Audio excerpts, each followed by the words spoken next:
Hello, and welcome to CHUB Cast, where we review 2 albums an episode spanning across some multitude of genres, with your hosts. My name is Zach Smith, and I'm the bassist. And I'm Ben, and I'm the vocalist. The one who plays the guitar is me, Greg. I'm Kyle, and I hit stuff with sticks. All the way from Brighton, UK, combined, we make up the band CHUB. I hope you enjoy the podcast. Hello and welcome to CHUB Cast episode... Wait, what episode is it? 10. It's 10. 10. Episode 10. We made it to double digits. Yay! So, yeah, episode 10. This week we're discussing the Closure in Moscow with their album Pink Lemonade and Rumahoy with their album Time to Party. As always, if you guys want to get involved, please send us an email with the review of Nick. Well, we're going to say our albums at the end of the episode. And just send us your review at chubtheband@gmail.com. Use the hashtag chubview. Or a comment on YouTube down below. 3 different ways to review and get involved. And we will read your review out at the end of next episode. Yeah, I think that's everything. Follow us on socials. Everything is down below in the description. So we're going to jump straight into Closure in Moscow. Let's go. I can't believe I forgot I was going to wear a suit for our fucking inaugural 10th episode. I'm so annoyed at myself. Oh, fuck. I forgot yeah. I forgot we were going to do that. Oh, shit. Until you just now we said it was episode 10. I was like, oh, no. Oh, well, too late now. So, Closure in Moscow. They're an Australian prog rock band. I discovered them about a month ago now because they were recommended. You know when you finish an album on Spotify and it just starts playing similar things? It just popped up as one of those, and I was like, oh my fucking god, my mind is blown. I love it when Spotify does that. Oh, it's so just, they genuinely nail it a lot of the time. Yeah. Like, it really, I've started paying attention to their suggestions because I've discovered some really good shit through it. That's how I found Royal Republic. So yeah, their made for you daily mixes are so fucking good. Yeah, like for slap, dude. Yeah, they're so good. It's really drawn me out. Before Spotify, I used to just listen to the same music I already knew I liked, but now I trust them. I trust them to show me what's good. Yeah, and basically, I really like this band. I think they're good. What do you reckon? I think they're. Pick one of us. Ben. No, I don't like being the first one. Oh god, there's so much pressure. Okay, so pressure. Give me all the pressure. I thought this album was really, really interesting. Was the first thing that came to mind when I was we were kind of like listening through it.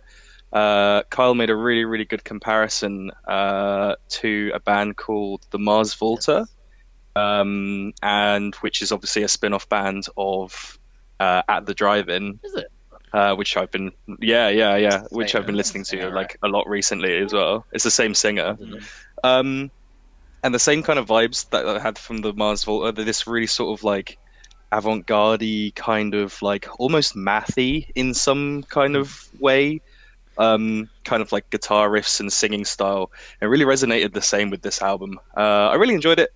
I thought like it was definitely like I really liked the shorter side of it, to be honest. Like the really small songs, like Seeds of Gold is probably my favorite. That was really, really good. But even sort of the kind of opening Pink Lemon, like the actual self-titled song, was really good, and the female vocals as well on the next song after the third song. I can't even pronounce it. Is it neoprene? Yeah, I'm guessing that's like a drug of some sort. No, neoprene is like a rubbery material, and Byzantine is a period in history. Yeah, the Byzantine era. I mean, you're talking about the melt down woman... that rubbery material and snort it. I don't know. Yeah. Anything's possible. Do a line of history. Ornamental slut. That's what do Nick anything does. she wants. Yeah, the sultry voice from the beginning of the song. Yeah, she's literally called the tacky ornamental slut in the liner notes, which is Interesting. Really? I think that's one of the Her lyrics. parents yeah. must have hated her.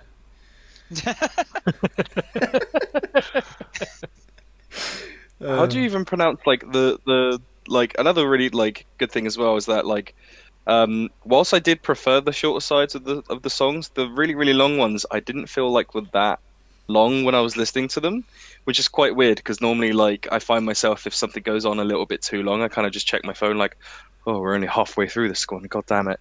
But I didn't feel the need to do that for a lot of things because they kept things quite dynamic. My favorite of the and probably the longest was definitely that Ramatron song because like the first like 3 or 4 minutes is just like a banger, and then it kind of goes into this really weird like transition, and then it's almost like a separate but similar kind of song at the end. I really enjoyed those kind of pieces. Yeah, I thought it was really good. And I'm going to move on to Kyle. Gross. This is the first album that we've done that I didn't listen to in one sitting because I started listening to it on the train on the way to Nottingham. I got about halfway and then I finished. Lies, you still need to finish lie. Molly Tuttle. No, also, no, there was another album that you said you listened to in 2 parts. I think that was okay. Kissing Dynamite, maybe. Yeah. Oh, maybe it was. Yeah. Okay, well I'm wrong. Disregard. Either way, I listened to it in 2 different sections, and I immediately, like literally on the very first song on The Fool, I was like, "This is very Mars Volta," which is why I messaged Greg like, "Greg, have you ever listened to the Mars Volta?" So, no, I feel a bit weird about this album, to be honest. Like, I liked it, but at the same time, I liked it and didn't like it for the exact same reasons as why I like and dislike the Mars Volta. I think they're kind of just a bit like too wacky. Like they kind of just go for too many like really fucking weird things, and I really like that. I'm like a big prog loser, but like just some of the. I thought you were my prog bro. I thought man. you were gonna Those like. self-deprecating. I was like, Greg's gonna be sad. I don't like it very much, but I it's am. like I think like there's some parts of it that I really like. Like I really liked Seas of Gold and Neoprene Byzantine as well. I really liked the female vocals. But then there were some songs like Brahmatron song. I swear that last Brahmatron. Brahmatron. Half of that song was amazing. Yeah, the last half is just fucking weird noises and Yeah, shit. I didn't and like it. I really liked I was that. like, Well, I was Wow, gonna. we're all divided. Sorry to interrupt your section. I was gonna say something about the last half of Brahmatron song, which is, have you guys ever listened to Trip Hop? No. yeah. So Well, like Portis- I've only really listened to Portishead. yeah, Portishead and Massive Attack are like the big ones, but there's others. Oh, I've listened to Massive Attack. Yeah, I was going to suggest that the end of Brahmatron song, and also specifically Beckon Fire, the latest song in the album, are very heavily seem to be trip hop influenced to me. So I think maybe that's what they were going for. Ah. Yeah. Yeah, Yeah, it was maybe. lost But on if you didn't me. like it, you didn't like it. Yeah, no, I was just gonna say, yeah, I mean, there was bits I really liked and there was bits I didn't really like. Like, I feel like for a prog band, like the instruments didn't really get a lot of time to breathe or really do their own thing. I feel like it's a very vocally centric album, and like he's a really good singer, but I feel like maybe like, and this is something that Josh pointed out when we were listening to it in the car on the way back from Nottingham, is there are a few points where like they've really settled into a groove, but then he'll start like just going ape shit with the vocals over the top of it, and it kind of detracts from the melody a bit for me. Like every time I felt like I was settling it, especially on Church of the Techno Christ, every time I thought I was settling into the groove, and I was like, oh, the instruments in the background are quite cool, he'd start taking it in a completely different direction, which is like prog in a nutshell, but it kind of detracted from it rather. For me. Yeah, fair enough. And the other thing I was going to say is that have you looked at the concept, because it's a concept album? Have you looked at the story? No, I tried to figure it No, out for myself. I didn't really like look at their explanation. I don't think you'd ever be able to figure it out for yourself. It's such a clusterfuck, dude. It's My such impression was it was kind of like a trip, like it's a very I do drugs story. yeah. I mean, the pink lemonade is kind of a Wouldn't bit have of a guessed that. metaphor for like taking the drug, isn't it? And then the pink lemonade's supposed to be like the protagonist goes looking for it because some witch brews it, and if you drink the pink lemonade, it's supposed to make you immortal, but actually it shows you like a revelation of how to make your life better or something. And then the whole rest of the album is him like absolutely tripping balls and like phasing through the dimensions of reality and shit. You know what, I'd take that over immortality, though. You know, being able to how to make your life better over immortality. Yeah. That sounds pretty cool. Yeah. I mean, Sorry, go. Sorry.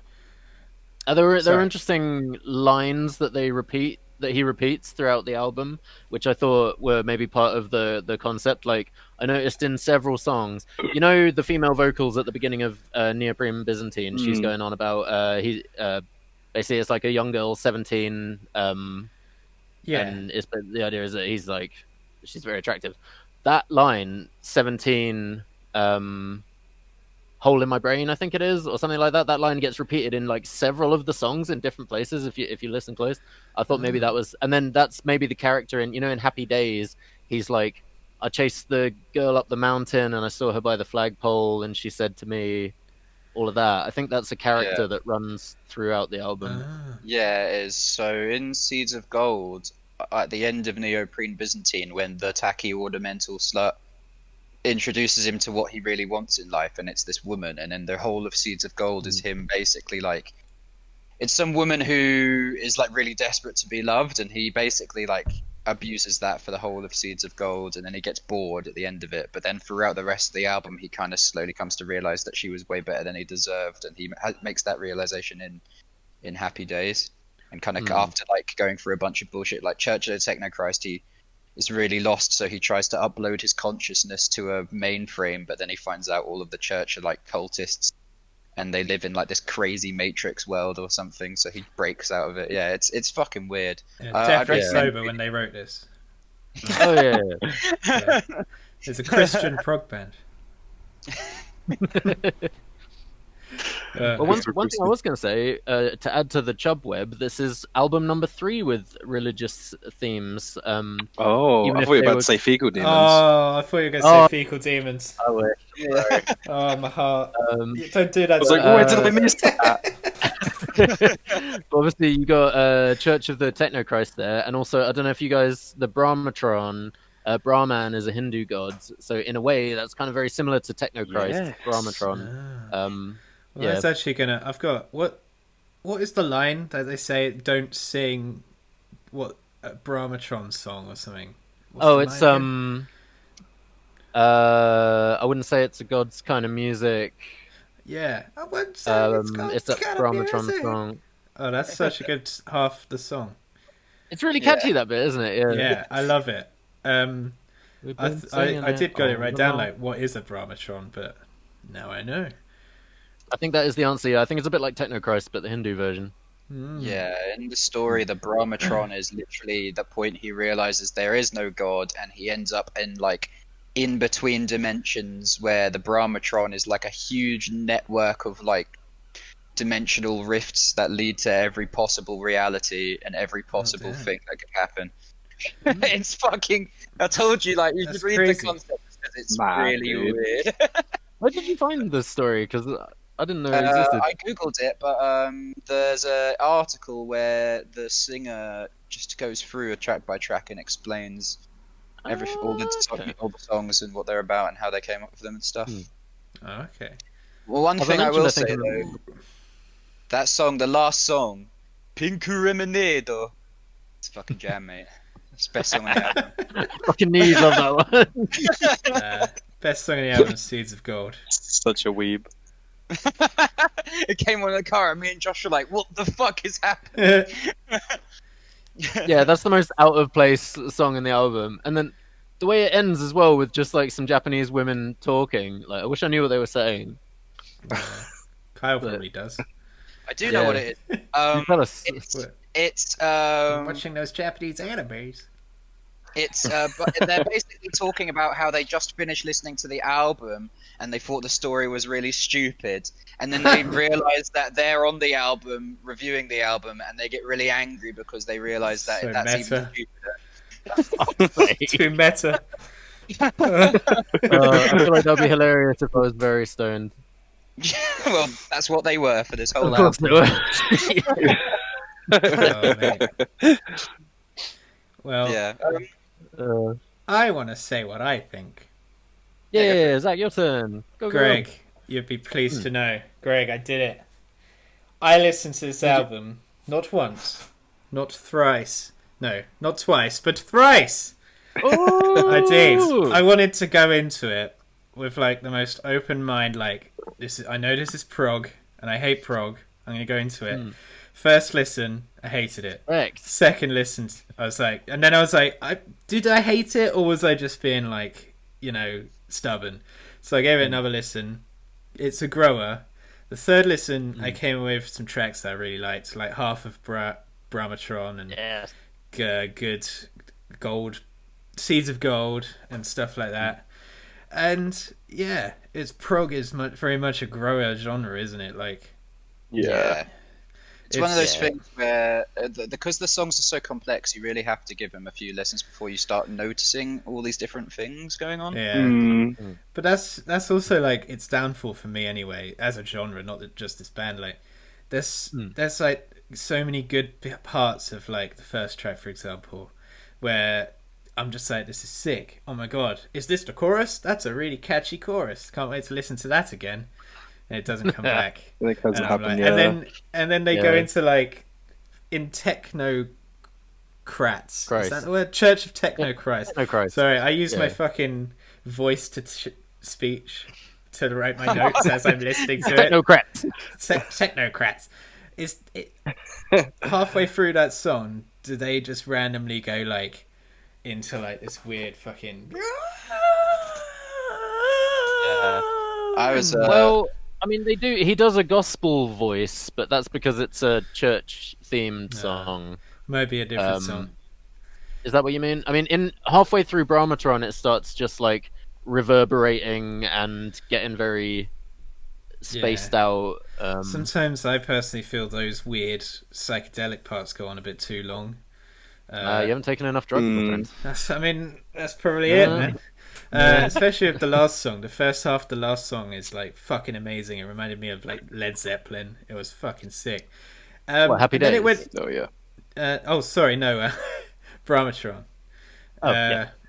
And then it just goes into like this like weird like crazy psychedelic bit, which reminded me of Whole Lot of Love by Led I Zeppelin was as going to say well. exactly that. Yeah. Oh yeah. And I was like, oh my god, they're going to do like the Whole Lot of Love thing. But the difference between Led Zeppelin and Closure in Moscow is Led Zeppelin don't over egg the pudding. They let this like weird psychedelic bit go on for about 30 seconds to a minute, and then they go into like a guitar solo or something. Whereas this, I timed it, the weird psychedelic stuff in Brahmatron goes on for about 2 to 3 minutes. By the end of it, I remember sitting there going, "Go on with it!" So, Yeah. I will But, say yeah. my I feel my go on, I was Greg. going to say, I feel Go like on, the go on, section Kyle. in A Whole Lot of Love is just too long anyway. Like, every time I listen to that song, it's a great song, and then it's just like, and I'm like, oh my god, please, just do the solo. that's when the manager I was love like, listening to him do his. noises. Do his bizarre sounds. Greg, what were you saying? which time? Just now, you went, "Hello!" and then Then I rudely I interrupt. forgot. Move on. should we do final thoughts then? Because we've got singles to do. Final thoughts blended within any other points that you want to make. I thought it was a on. really funky album. He's a Go on, very Kyle. funk-oriented singer. Yes, I got the funk. Oh yeah, Definitely felt the funk. His voice was really cool, and I like the Funky women bass as line. well. Yeah, I wish they included more of the female vocals, to be honest. I thought her voice was great. The only thing is, yeah, I feel like this is still like a growing band, and they have, like, in my mind, they have potential to be really, really, really cool. I feel like, yeah, the main thing that I just hope that they let the instruments do more of the talking in future albums, because his voice is great, but I feel like it's just a bit overbearing in some of the songs. Like he just riffs on it a bit too much. Listen to their first album. They actually do kind of do that in the previous album, so they've kind of gone in a slightly different direction with this one. Oh, okay, yeah. Yeah, I wondered because it as was well- a concept album, they needed to get more lyrics out. Is that what you're about to say? Yeah. Yeah.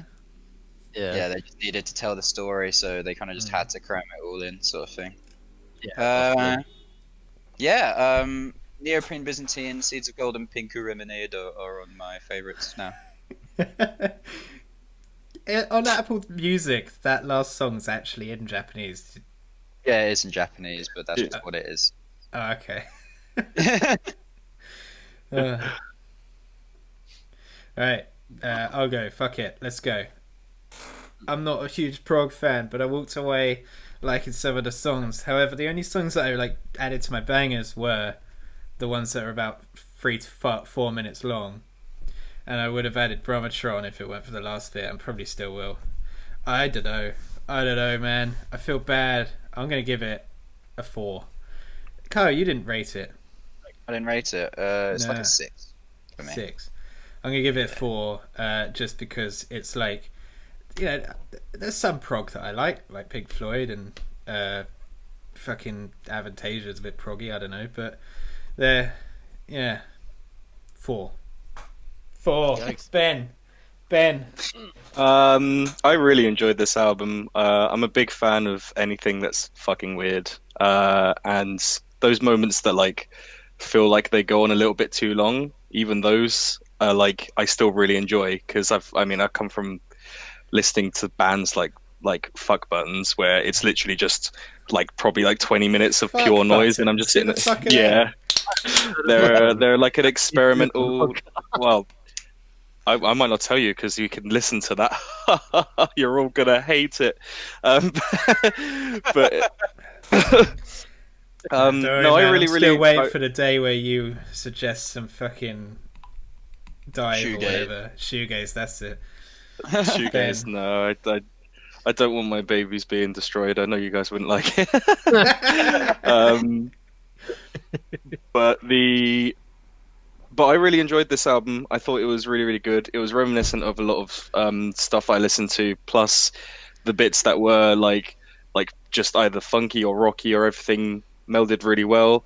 I guess because I don't really listen to that much prog, I didn't feel his voice was too overbearing over the instruments. I thought it complemented each other really well.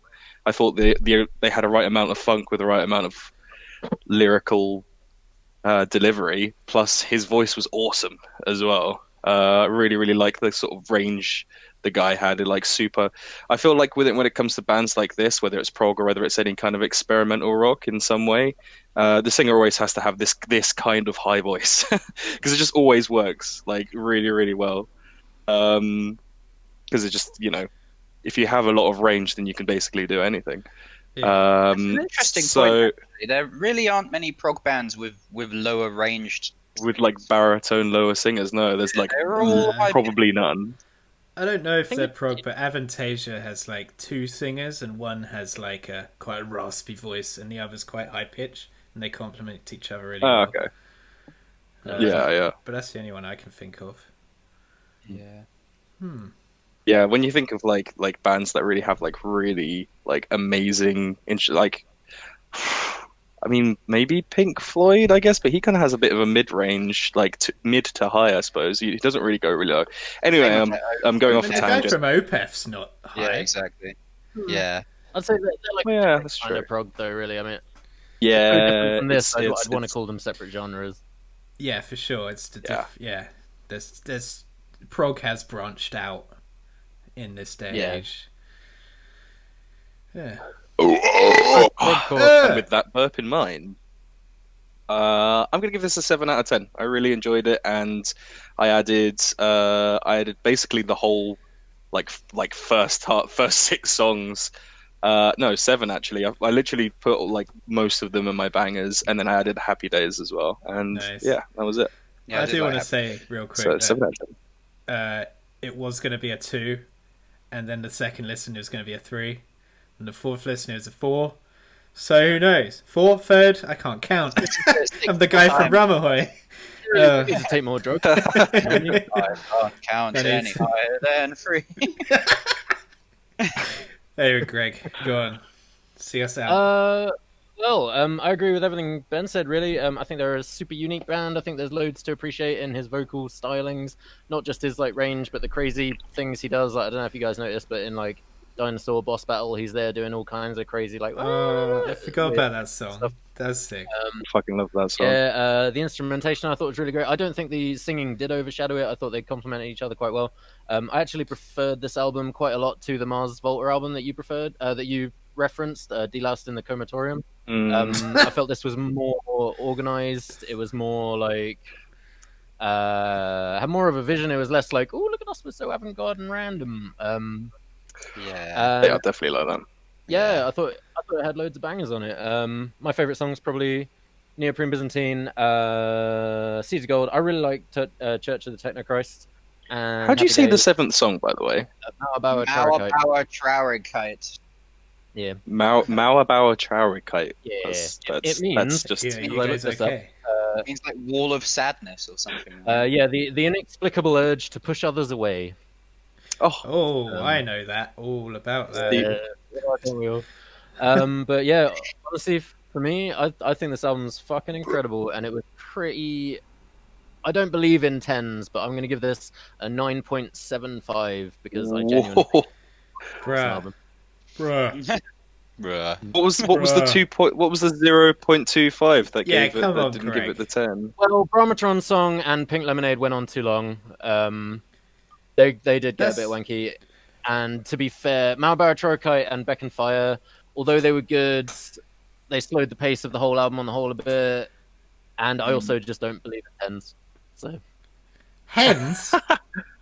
tens. Yeah. I don't believe in a Tens? 10 album. I thought you said hens. Because there will always be a better album in the future. I don't You believe in get eggs from chickens. cows. So, saying a prog song's too long, Greg, is like when I said that fucking Glory, no, not Glory Hammer, the other Hammer band, Groove Hammer, the Hell were too breakdowny. I mean, yeah, but if it was a song that was like 90 minutes long, it would be too long whether it was prog or not, wouldn't it? Well, here's the There are thing. limits to these things. Like, I feel like with like the longer songs, they could have been cut in half. It could have been like, because I was saying to Claire, I was like, where did they stop? Why is this song 8 minutes? Why is this song 4 minutes? Like, couldn't you have just made 3 4-minute songs or like Exactly. one That's 12 minutes? precisely. Mate, this prog But was then at the end too of the day, fucking much for my actually- punk ape brain. Yeah, but then at the end of the day, it doesn't really make a difference to us. We're listening to it as an album, so it doesn't matter if it's split apart. It's just, oh, I'm on the next song now, like sort of thing. Yeah, it's Mm. fine. I It's slightly I don't- awkward because when you play it on shuffle on a playlist, you'll have to be like, oh, okay, we're halfway through Brahmatron song, skip to the next one. Yeah. yeah. Yeah. Bruh. Is that all of us? Brahmatron song. Bruh. So, Do the bit. I'm doing the bit. So, last episode we came up with the ingenious idea. Greg, please. We came up with the ingenious idea to get the people that aren't choosing an album to get involved. So we are the people that don't choose an album, choose a single. What did you say, Greg? I came up with that idea. Bruh, I think me and you did in the car driving home from Cornwall. It was a joint effort. Trademark Zach. So yeah, Kyle and Ben chose the singles last week. Ben chose Make Them Suffer and their song Bones. I was about to say By Bones. And Kyle chose Ginger and their song Teacher Teacher. Ben, let's go with Bones first. Ben. So these guys, this is their. I think this came off of their second album. I think it's their second, or maybe it's their third. I'll need to edit that again at some point. I'll put Microsoft and- Sam in and be like, I think It'll just be like it'll fly across the screen.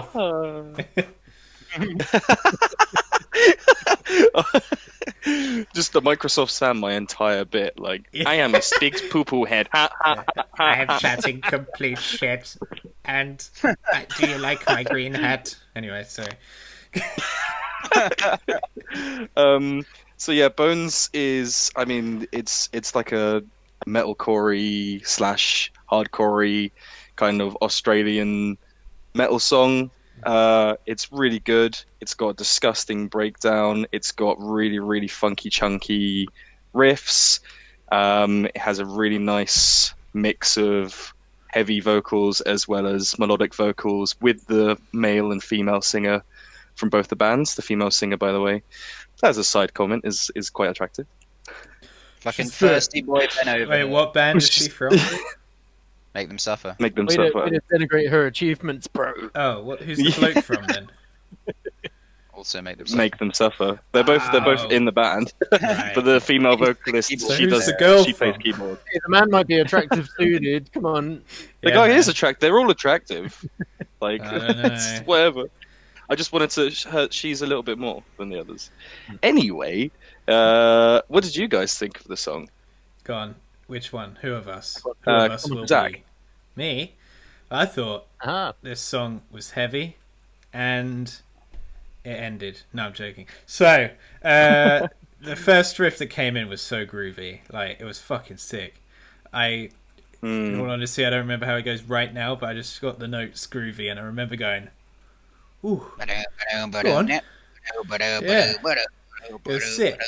It's very like Then- danceable, isn't it? Yeah, like I can I wrote imagine that down as dancing well, to that. Yeah. However, like the rest of the song came and went. It was like, you know, a really good song, solid song. But I thought the end was really weak, and I came up with an idea of how they could have made it better. But I think I told one of you it already. Spoilers, but basically, it's got like the gang vocals at the end, and it's all clean. Yeah. Yeah. Well, I really enjoyed that, and it only went on for about 10 seconds, maybe, if that. And I feel like they should have dragged it out a bit longer. And then instead of fading out, they should have ended with one final, like, groovy breakdown riff. Because I just imagine that live, you're just singing along, and then suddenly, and everyone's just doing one final skank before the end. I feel like that is just a missed opportunity, in my opinion. But Maybe they overall, do the do song it. was... They do Maybe. do that on like most of the other songs on the album. So Really? that's probably why for that. Yeah, like if you listen to like "Drown in Me" and like "Erase Me" and like all the other songs of the album, they have like really really beautiful clean vocals, and then it will just be like a and then it will end. Yeah. So I think this was like a big departure because they were kind of just like leave it on like a nice cleaner sort of like yeah.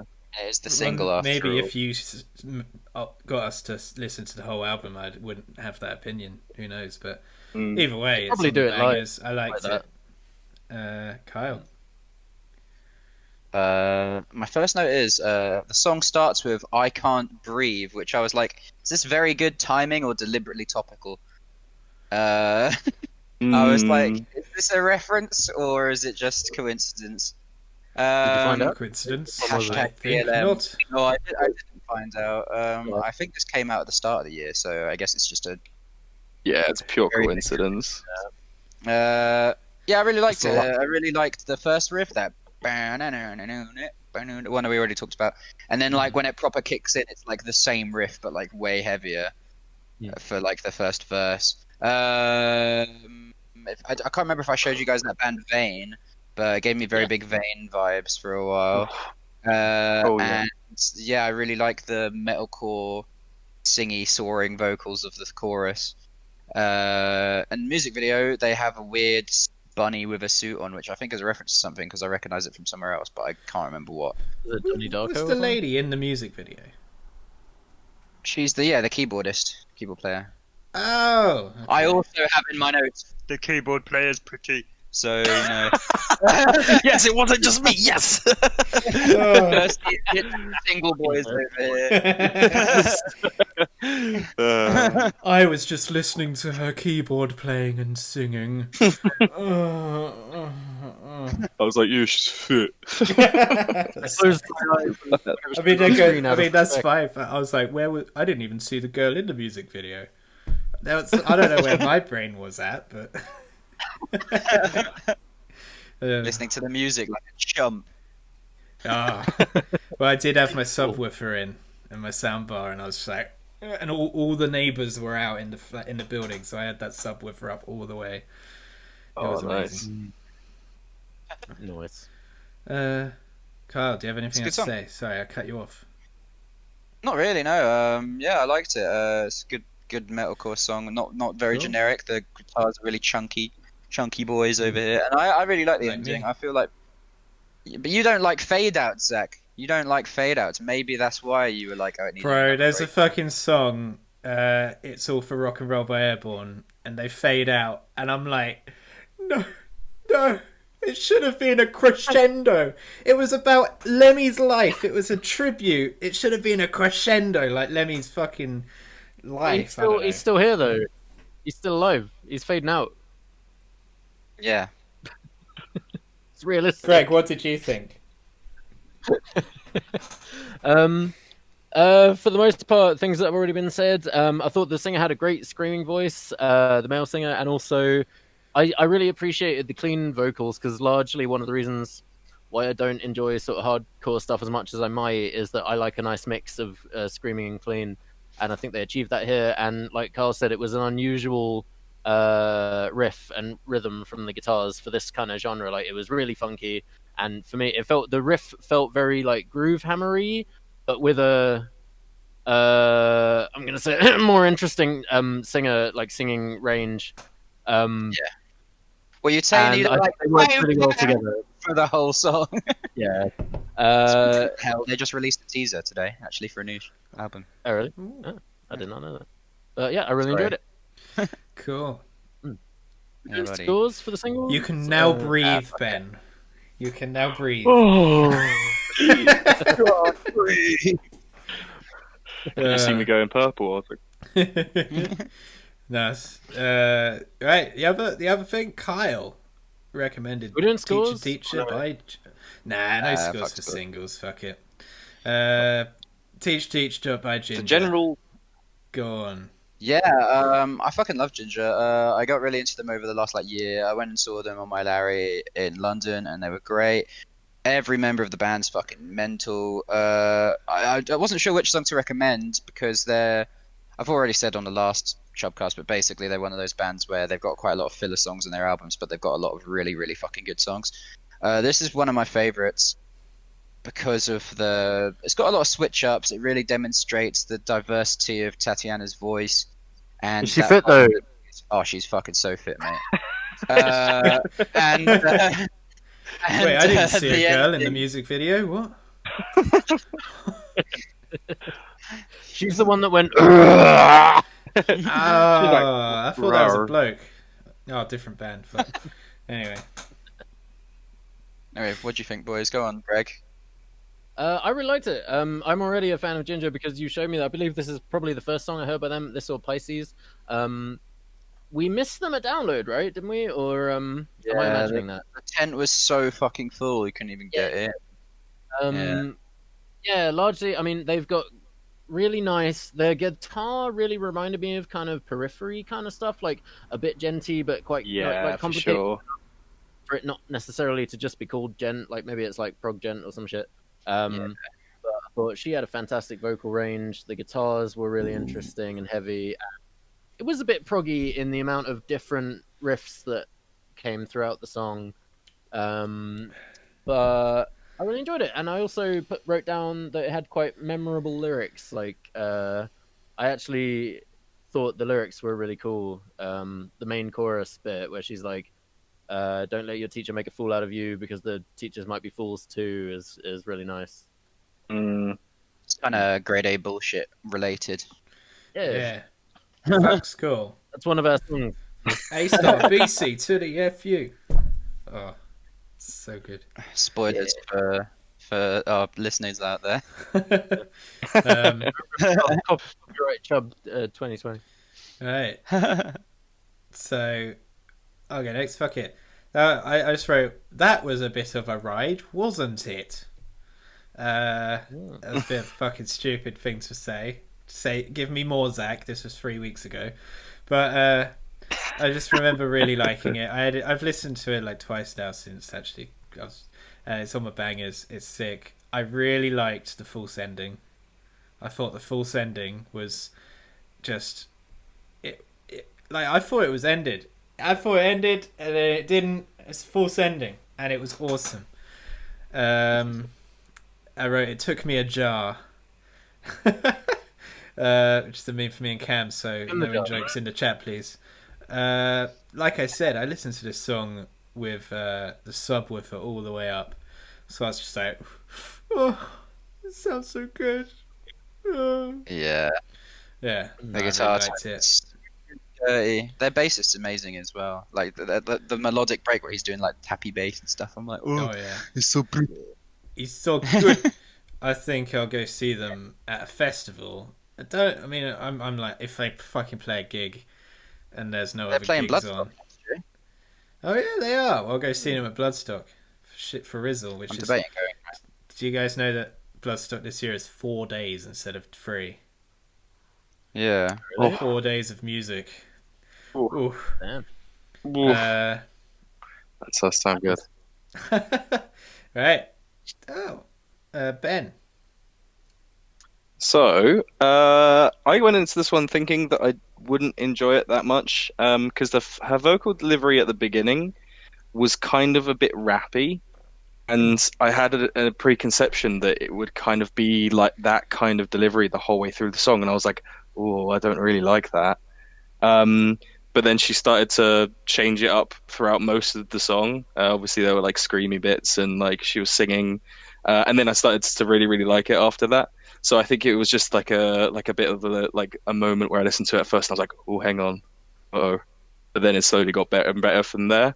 Same thing as Zach. I really, really liked that ending. I really liked that it had like that kind of like at the 3 or 4 minute mark, it had that sort of nice like slow down where it was kind of a tiny bit more like almost acousticy, I suppose, and then it picked up again from there.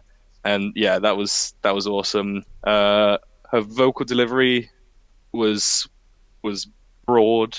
You know, she could fucking scream really, really well as like sing amazingly.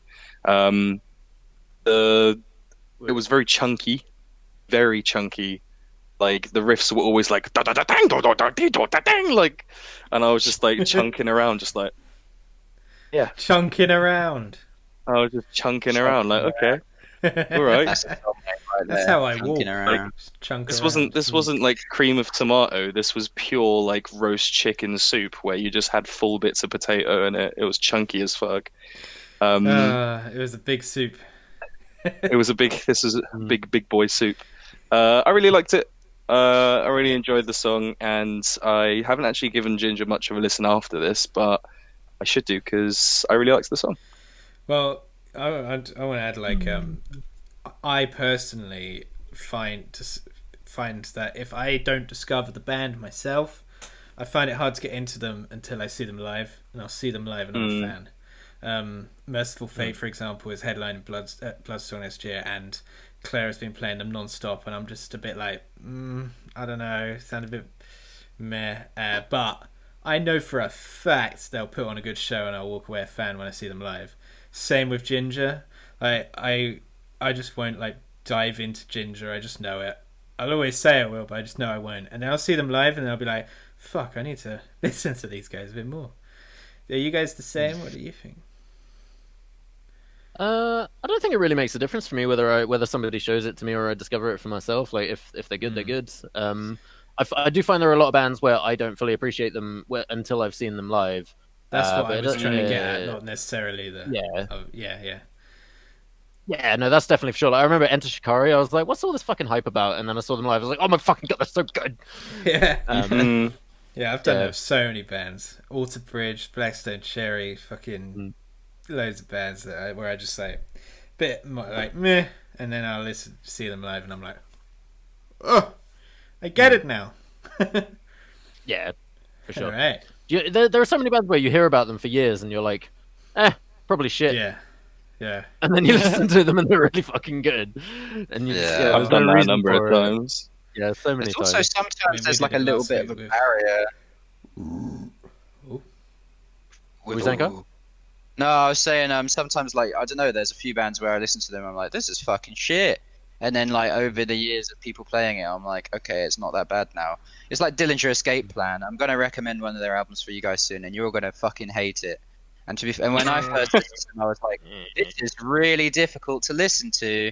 And now they're like one of my favorite bands, and they're still really difficult to listen to, but I like it now. So yeah, it's a grower, like Closure Like in my Moscow tit. for me. Exactly. I heard that. But you Carl. still only ended Anyway. up giving them a 4, so that's not a very good recommendation. Yeah. Album number 2 was my recommendation, and I'm gonna defend this album until the day I fucking die. If any of you fucking yellow bellies, landlubbers have anything bad to say about this, I'm gonna come at you with guns blazing. I'm not gonna sit on the sidelines. It's Rumahoy. Well, Time to I was party. going to go easy on you, but... No, Don't go easy. Didn't we discuss like a month ago not to go easy? No, Well then. we're not going easy. All right. Time to Party by Rumahoy. It is a goofy party-hearty fucking drink beer, have a laugh with your mates album. Nothing to be taken seriously, and I think it is just fun. It's just fun. That's the only word you can describe this album, in my opinion, is just fun. I've listened to it so much, and it just gives the biggest, cheesiest grin on my face whenever I listen to it, because we've all seen them, I think. I don't know if you guys were there. We showed up late for the Elstorm gig. You and Claire were already in there. I wasn't there for that. We only came in for it. Oh yeah, me and Claire. I saw don't the remember where I Sports. was. But... I think I don't remember them showed anyway. up late. They came on stage to Gangplank's theme, and yeah, they just fucking rocked it. I didn't actually know them then, but I was drunk, and it's pirate metal, so you're just gonna dance and have a good time anyway. Yeah, they've got like lots of cahoots with Ailstorm as well. Don't know if you've guys heard the new Ailstorm album, but in the song Tortuga, Captain Yarface actually does a rap segment, much like how Chris Bose does a rap segment in this album too. And like you know, the last song in the album is literally just them stealing the song Drink and singing about how they pirated it. In the song, I can't remember what it's called. Fucking the song that's about Captain Yarface's life. Stolen Treasure. Is Oh, that The legend of That's what Captain I'm Yarface. Yeah, that's it. He lists a bunch of pirate metal bands like Rumahoy and Swashbuckler or whatever, and then at the end he's like, "And Ailstorm are shit." So there's lots of jokiness going on there, which like it's what I love. Anyway, Greg, fucking go on. You go first, Mister. I'm gonna go easy on you, Mister Zach. Well then, all right. So I'm going to start this off by saying, humor is very subjective, Right. and there is no right or wrong answer as to whether something is funny.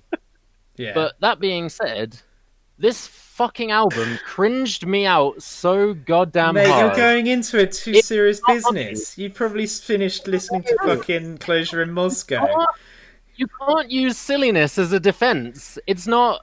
You can't just say it's a silly album, therefore it's great because you I can't can use talk about it silliness seriously. as a No. defense because comedy is subjective. No, because that's the cop out. That's a massive cop out. I mean, saying comedy is subjective is a cop out. It was not funny. Oh man. Well, fair enough. And the problem is, it did really enter the realm of cringe for me for like most of it, and it was relying on the silliness. Like, silly albums are fine if it's like in service of something else, but this wasn't. The silliness that was the mean? whole point. Like how many fucking times in this album does he just go, "My name's Captain Yarface"? Like, it was almost for kids. I love it. Like, I literally wrote down. I mean, he does talk to you like your kids. That's what I like. He's like, "Are you ready?" Like but fucking I'm not a SpongeBob. kid. It's brilliant. That's the thing. I'm Oh, literally well, I'm not a big child. kid. So, like, I'm a big kid. no, That's man. the thing. Like, I was gonna say, like, this album made me feel like an old man because I was like, I love stupid humor. All of our humor is just dumb shit. Like we quote SpongeBob every day, but this shit was just like it genuinely hurt me. It hurt me. Oh man, well, that's a shame. That's a shame. I've really been dreading this specific album because I was like, Zach's not going to be happy when we shit on this album. Oh well, I'm going to defend it to the ends of the earth because this is the only album that's given me genuine happiness this past month. So Yeah. I am gonna go. Come on, man. Come on. Man. Piece of shit, like. Anyway, Greg, are you continue? I mean, I'll give it. All right, so positives, right? Treasure Gun was really catchy. It was stuck in my head genuinely for like several days. But Yeah. it also really got on my nerves because there's a point in that song where he's like, "Oh, this is my treasure gun. It's made of treasure. It is a really good gun. I'm gonna drink some rum." Like, it's too easy. It's too simple. It's that's too the sound fucking... it makes. Do you know Oh, what? That song specifically, I found out that the first half of the song was computer generated by an AI that listened to all the other Rumahoy songs. No way. That's awesome. That's awesome. Yeah, because it's too simplistic. I think that's the point, though. These guys are writing songs to be played live. These guys are writing songs for an audience that's drunk, that just wants to fucking jig to sea shanties and sing along. I think that's But what even then, Ailstorm is better because. I mean, there's no arguing that Ailstorm is better. Like, I would agree with you there. But for like specific sort of reasons that are like, I feel like you have to take yourself seriously to a certain degree, or at least Bro, not come on, he had his be face sort of bit off so like by a shark. Come on, man. not so self-aware. I don't know. There comes a point where it's too silly. Yeah. Well, we're feel like, constant. I'm constantly butting heads of you three about the silliness in our band. So I hope this album kind of shows where my mind is with music, because I love this album. I think it's Like Poop Deck funny. Party. I think they're genuine, You like just Poop Deck great Party? musicians. Like, I think they're great musicians. You can't say, nah, these guys are shit. They don't know how to play their instruments. They're alright. They do know how to play their instruments. The accordion guy was like probably the highlight. Like, All right. Anyway, I don't know. Who's the man? Oh, you'll go. Me. Yeah, my turn. Yeah, over. Okay. Yeah, you spoke before. Dude, like, I liked the first song. The song is it called Cowboys Rumahoy? of the Sea. Cowboys of the Sea. So yeah, I was like, okay, they're memeing like even harder than Ailstorm. But as soon as I heard him say, "My name's Captain Yarface," I was like, oh, it's gonna be like that. He says it I in every like song. riding my seahorse into battle thing. I put, this is the most Zach band I've ever heard. Bro, this is like Ninja Sex Party, Steel Panther levels of stupid. But I feel like Ninja Sex Party is so much better though. Shut- Like, Ninja Sex. Oh, better. Fair enough. Okay. yeah, like so the main issue I have with this band is like, and I found out later that they're actually Argentinian. So Oh, really? I'll give them a fucking break, right? Like, obviously English isn't their first language. Like, they're not gonna have like amazing lyricism and stuff. But like, I feel like Ninja Sex Party and like most comedy bands in general, like Ailstorm, are a lot wittier and they have a lot more like they're silly, but the music's still really good. Whereas I don't feel like any moments in this album really jumped out to me like this is a great riff or anything. And also I was so distracted by just the lyrical content, fair enough. Specifically Poop Deck Party. I genuinely, come on, man. Genuinely, that is like comedy genius. It was the Throw worst this shit in the air and have a party. It's literally like 10-year-old lyrics. I was like, no. Nah, I think like 12-year-old me would you have been guys like, take life too seriously, man. You guys need to just chill out. All the other comedy bands, like. I was trying to compare it, right? You remember the other day in the car we were listening to Nanowar of Steel for like an hour? Yeah. Oh. They have really fucking silly songs like Tricycles of Steel. Yeah, and needs some of a yawn. Yeah. But genuinely, that was like 1,000 times more listenable than this. Wow. I just like, yeah, I just feel like my favorite song on this was 1,000 Years of Dust, and I feel like the only joke in that song was we're in a pyramid and there's lots of dust here, like, so maybe that's why I liked it. But I feel like songs like Poop Deck Party, which is literally, haha, it's a poop deck, so there's poo everywhere, and Bro. I mean, I haven't seen you guys in a couple of weeks, but I still find poo funny. Come on, man. I do, like, literally, like, it's just haha poop deck, like the whole joke, like. Oh, it's so good. Oh, it's comedy. It's just SpongeBob. It's lovely. Ben, you're also, a bit quiet. Oh, sorry, Carl. The singer sounds like an orc out of WoW. He's literally Garrosh Hellscream, and that really. Although I thought his voice sounded pretty good in 1,000 Years of Dust. Yeah, that's. I actually like. inhaled. So, but yeah, that is their only like not silly song, to be fair. Yeah, and I thought you wouldn't like it, Kyle, just because you didn't like Glory Hammer. So I was like, but Greg and Ben, because you're disappointed, man. I like all sorts of silly music, man. They're just bad. Nah. Go on, Ben. Ben, your turn. So here's the thing. I do like silly music. Like, I feel like I didn't know they were Argentinian, so I feel like I have to give them a benefit of the doubt now as well, because I'm like, if like English isn't your first language, then writing an album in the first place isn't that easy anyway. Yeah. Let alone try writing a comedy album in French. Exactly. Kyle. Like, or Italian. I'm just so with that in mind, like that French definitely makes me sort of reevaluate a little bit. But like I really like silly. I love like Ninja Sex Party. I love like Tenacious D. They're probably like the joke band, which only ever sing about penises. Which, I mean, if you literally listen to Rise of the Phoenix, it's like they have like most of the songs in that album probably are about sex or dicks or something like that.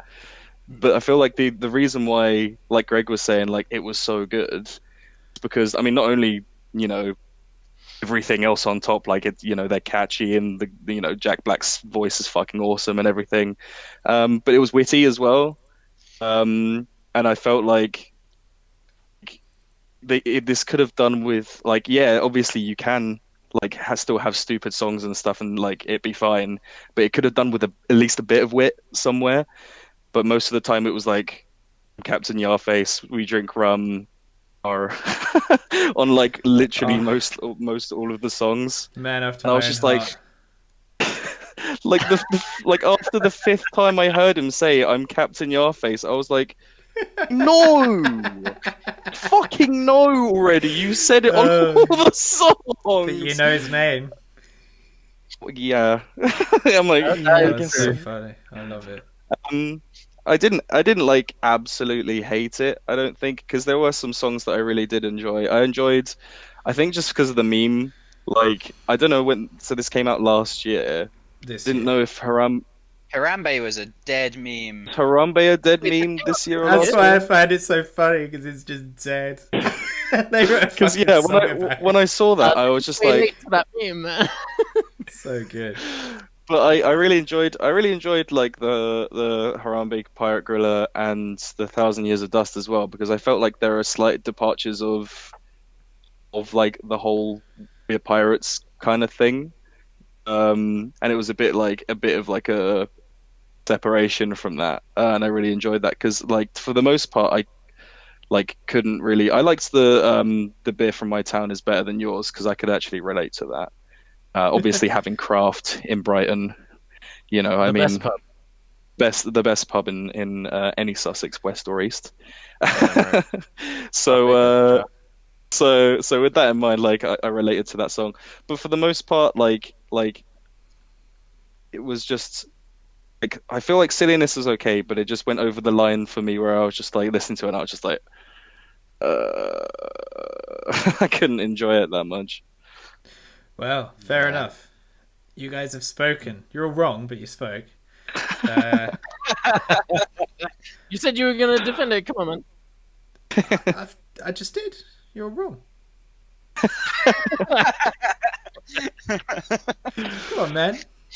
Go on, Don't please, need man. to come out swinging with an epic like one-liner to shut you. You're just wrong.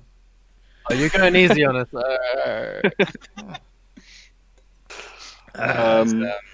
You Right. say final thoughts. Final and thoughts. Ratings.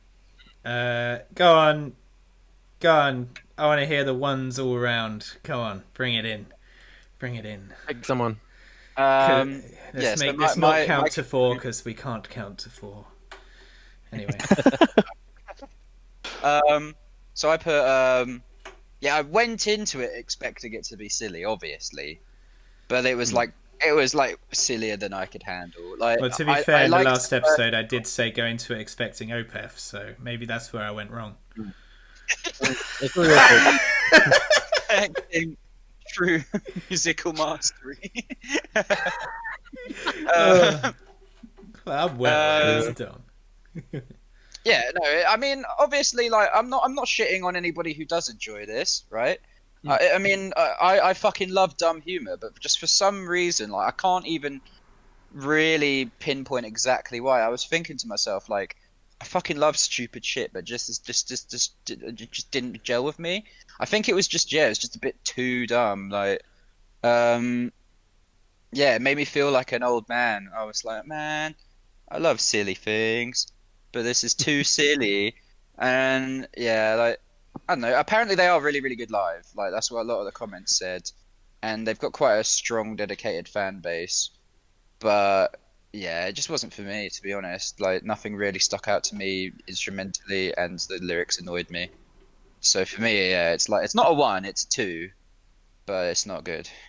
All right, Ben. My last thoughts were pretty much like echoed what I already mentioned before. I wouldn't give it a 1 because I did enjoy a couple of songs on here.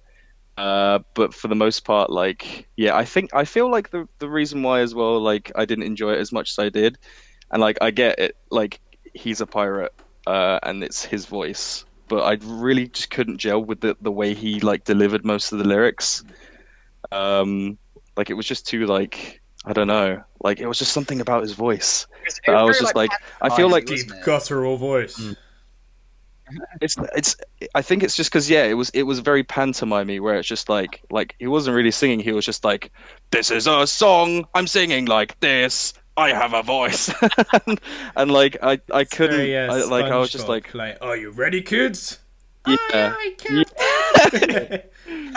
yeah and I was just like I don't know, like that didn't gel with me very well. I'm gonna give it a 3. I still enjoyed like some of the stupid stuff on there, but for the most part, like the songs that I really did enjoy on here were like slightly out of the mold because every other song really felt like the same, and especially when they just kept repeating lines over and over. I found that really boring. That's called a chorus. No.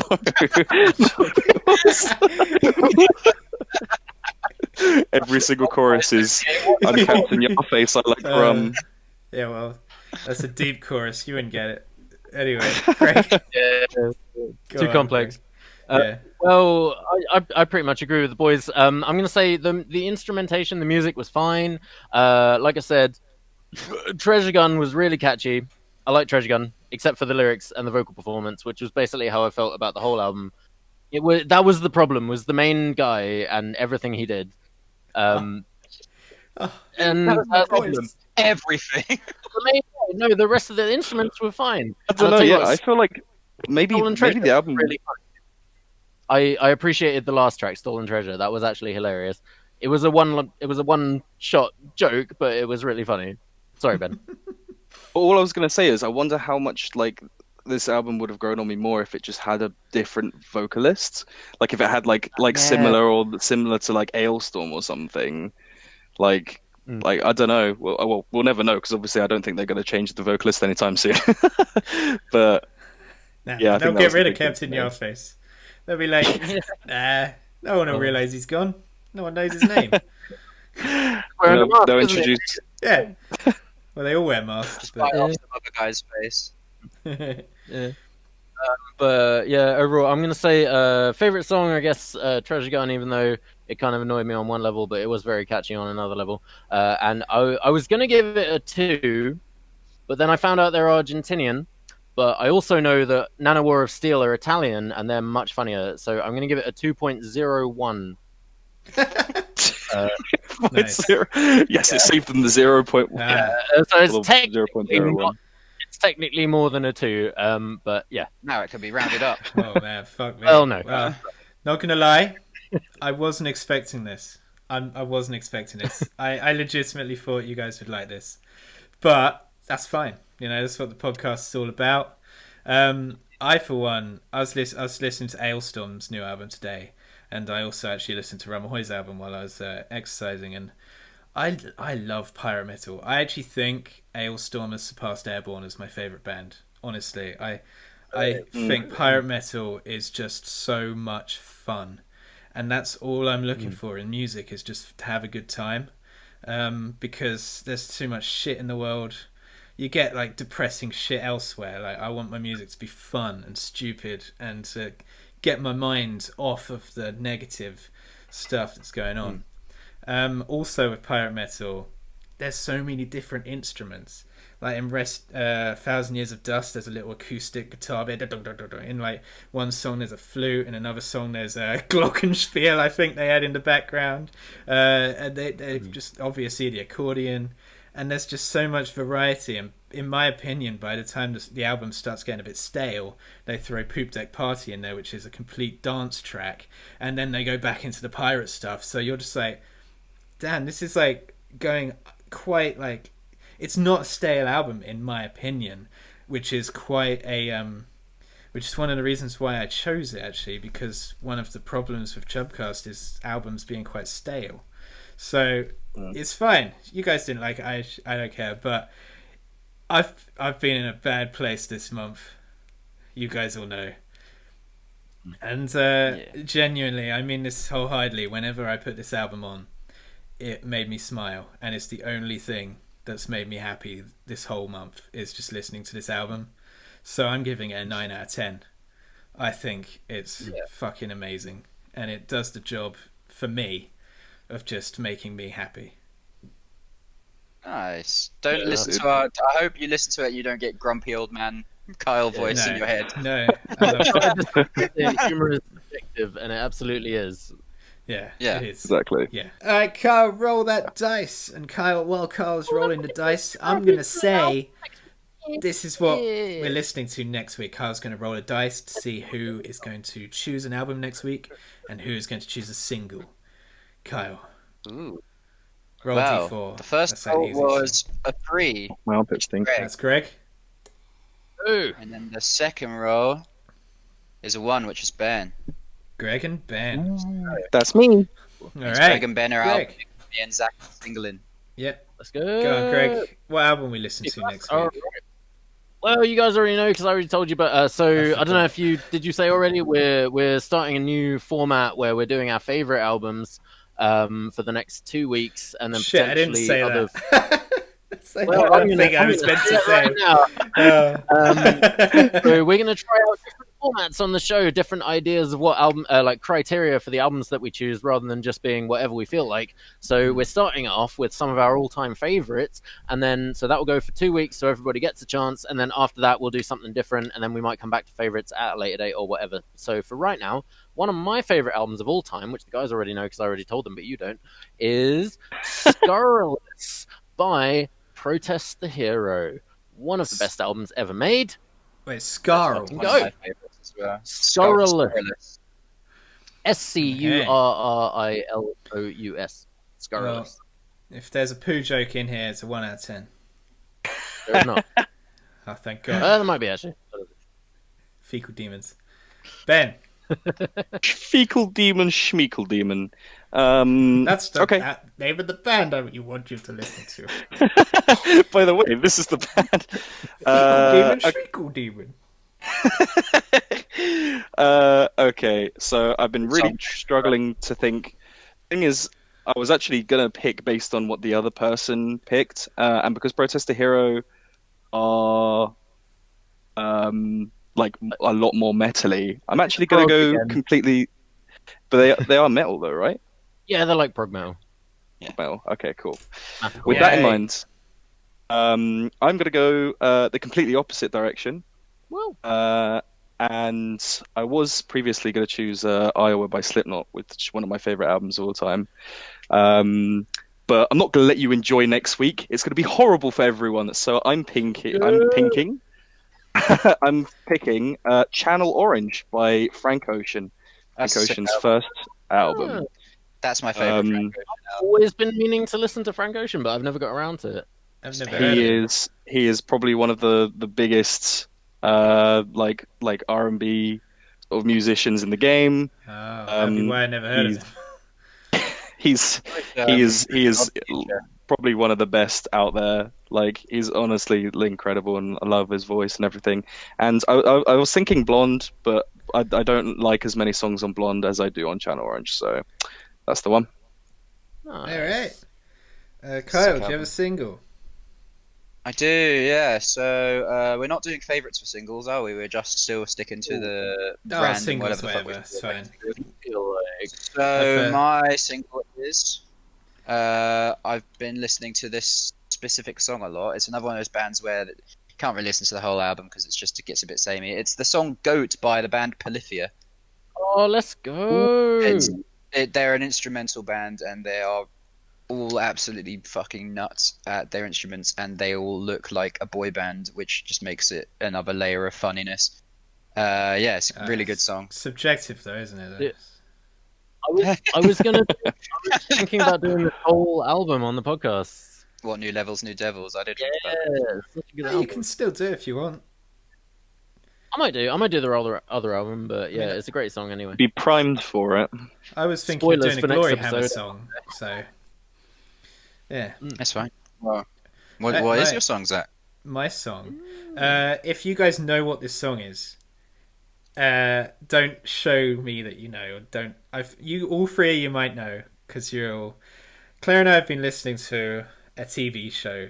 We're watching a TV show, and it's awesome. Theme tune, isn't it? You guys love it, and the song I want to listen to is "Roundabout" by Yes.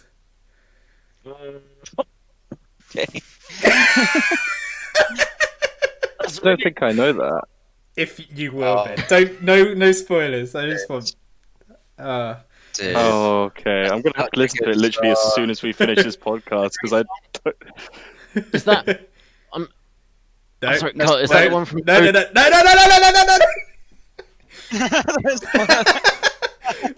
But you guys obviously know what show we've been watching. No spoilers. And it's amazing. We're on episode 10, and yeah. Anyway, that's my. Ironically prog, but what can you do? It's just so good. Right. So yeah, that is CHUB Cast episode 10. You guys know what we're listening to. Obviously, we'll pin a comment down below, and it's all in the description and everything of what we're listening to next week. Send your reviews to chubtheband@gmail.com. Use the hashtag CHUBView on Twitter or Facebook or what have you, and or comment on the YouTube video below. Follow our socials, all in the description. I've been Zach. Below me has been your boy Skinny Penis, Kyle Stora, Drummer Boy, and to the left of him. Are we all in the right order? It is. Yes. Hello, I'm me, Greg, the guitar boy. And above Greg, and to the left of Zach. It's me, I'm the vocalist, Ben. Also, are we reading out comments from last episode? Yeah. Shit, I completely forgot about that. I forgot about No. I guess we're not. Oh, we haven't done anything right. Oh god, Shit. Oh fuck. I'm like, leave your reviews, we'll read them out. Anyway, bye. Come on, man. I bet I'm such a lightweight these days. I've literally had 1.5 gins and a Doom bar. I completely forgot as well. I totally forgot. Sorry, Tim. Sorry. Sorry, Tim. Yeah. We actually Apologise for this. didn't we? Go on, read them out, Kerr. Read some out. Did we have any actual reviews? I will. Well, that's the thing. I need to have some words with our viewers because you're doing it wrong. Please.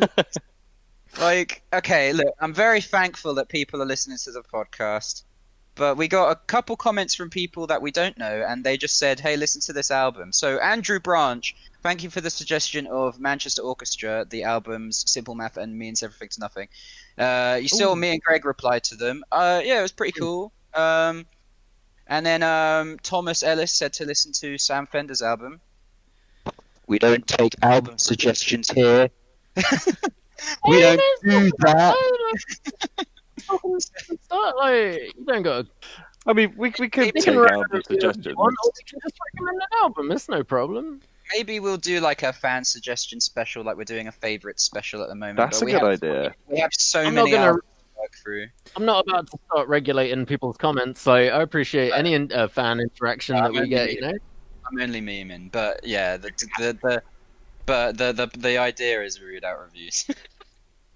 So, thank you very much for your comments, boys. Honestly, though, they both sounded pretty cool, and we probably Andrew will visit them. From the US, I was very appreciative. All halfway across the world, we're getting comments. Damn. That's awesome. And Daddy. Yeah. All right, who's gonna read TBs? I can do it if you want. I did it last time. I'm never doing Go it for it if again. you want. Well, I just volunteered myself. Let's go. Oh yeah, there it is. All right, so he's done the singles first. So make them suffer, Bones. TB says, very catchy riff, sounds kind of similar to The Beautiful People by Marilyn Manson to my ears. Good amount of contrast between parts of the song with a great range shown by the vocalist. Manages to get the right balance between the two. I get a bit of a cross between old BMTH, Bring me the horizon. and their new sound, though better low-end vocals. Liked it. Good track. 7 out of 10. Do we have anything to say about that? I think you need to listen to that Marilyn Manson song again. Doesn't sound like see the it doesn't sound similarities. like beautiful. I think it's just the riff that he was. Yeah.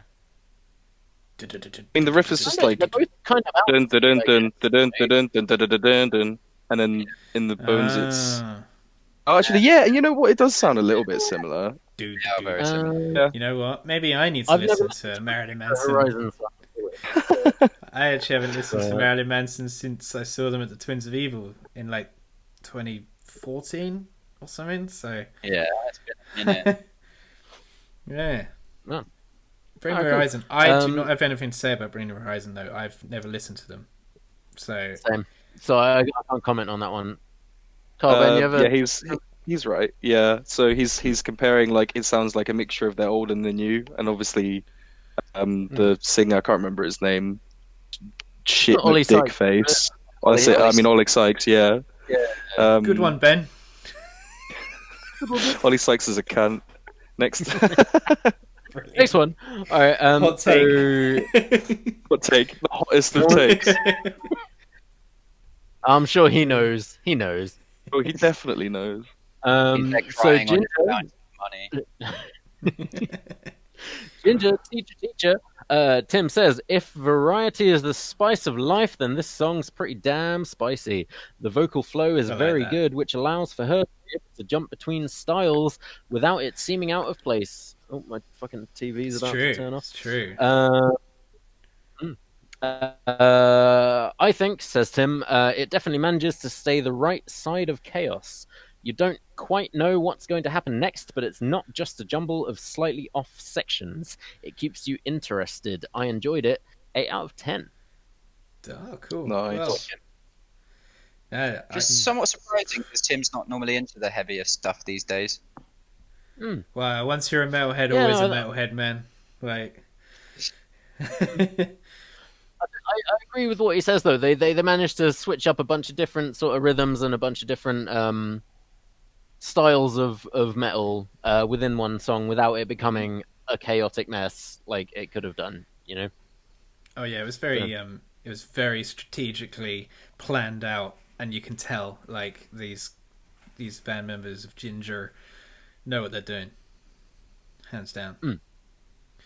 Absolutely. Nice bit of ginger minge. It's a quote from Torment Giant Bane from Game of Thrones for everyone. Legit. Whenever I hear the word ginger, just the word ginger, I always just go, nice bit of ginger minge, just because of him. It's so bad. Him and Brienne belong to each other. Brienne. Oh yeah, nice bit of blonde minge. Wait, what? Yeah, it's a bit disappointing, to be honest, that the band Ginger, as far as I could tell, doesn't actually have any gingers in it. Yeah, I I feel don't like know that's a why bit Yeah. racist. Like, can they do? do they even have ginger people in Ukraine? I mean, I don't know. I didn't see it. Did they? Asking all the big questions. People come from Scotland, right? So did they invade Scotland, or did Scotland invade them? Who knows? I feel like I've never seen a ginger Slav. You Maybe know, they put I them all in the don't gulag know. or something. Yeah.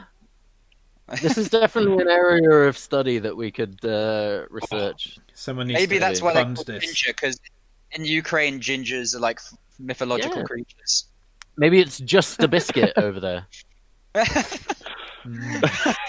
It's Ginger just- nut. Oh, Christ. Anyway, on to TB's album reviews. So, first up, he's done Closure in Moscow.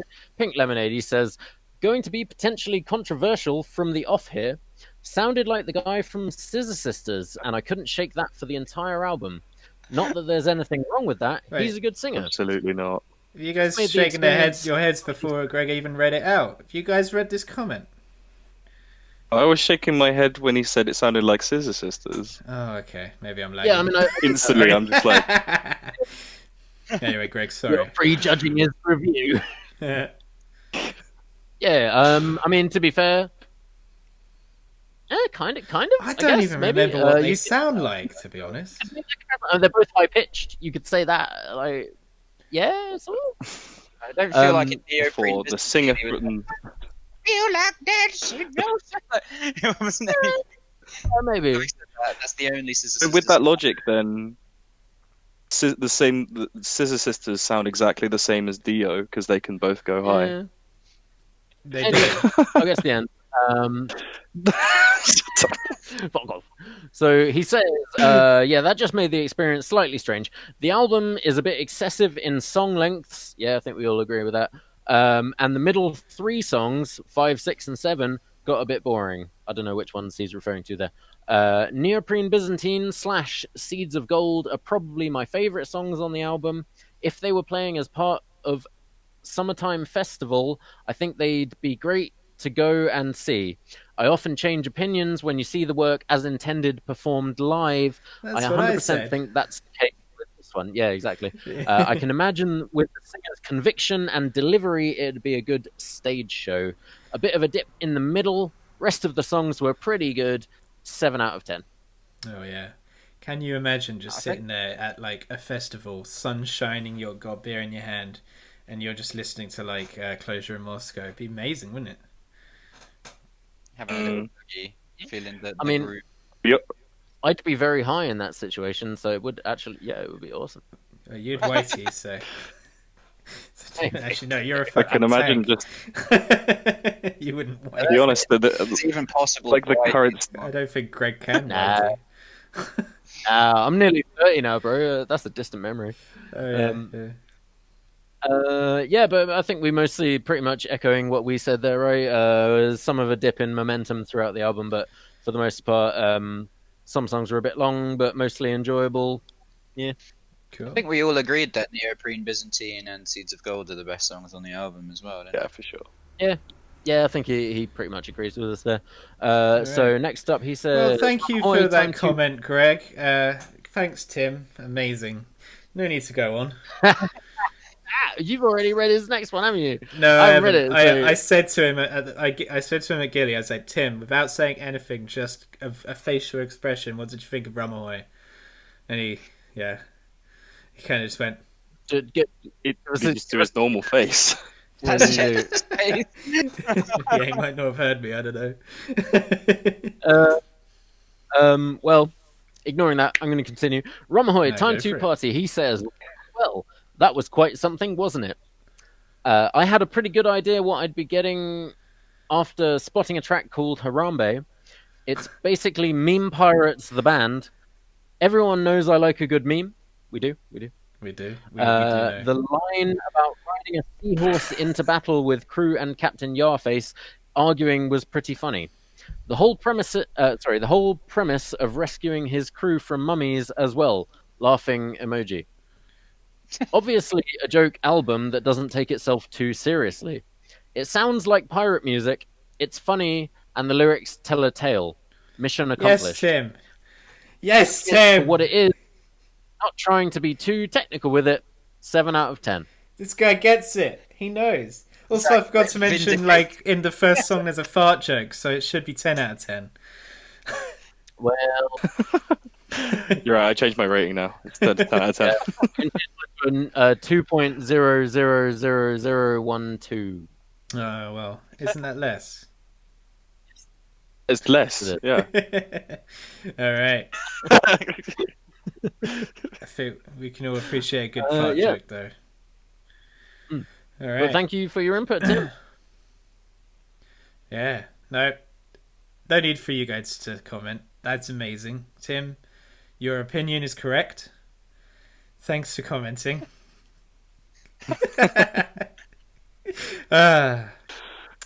So, yeah. You have to say next Thank week. you so much, Tim, for commenting. You guys know what we're listening to next week. It's down in the description. It's down pinned in the comment section. Listen to it. Give us a short review. Chub View, hashtag Chub View on Twitter or Facebook.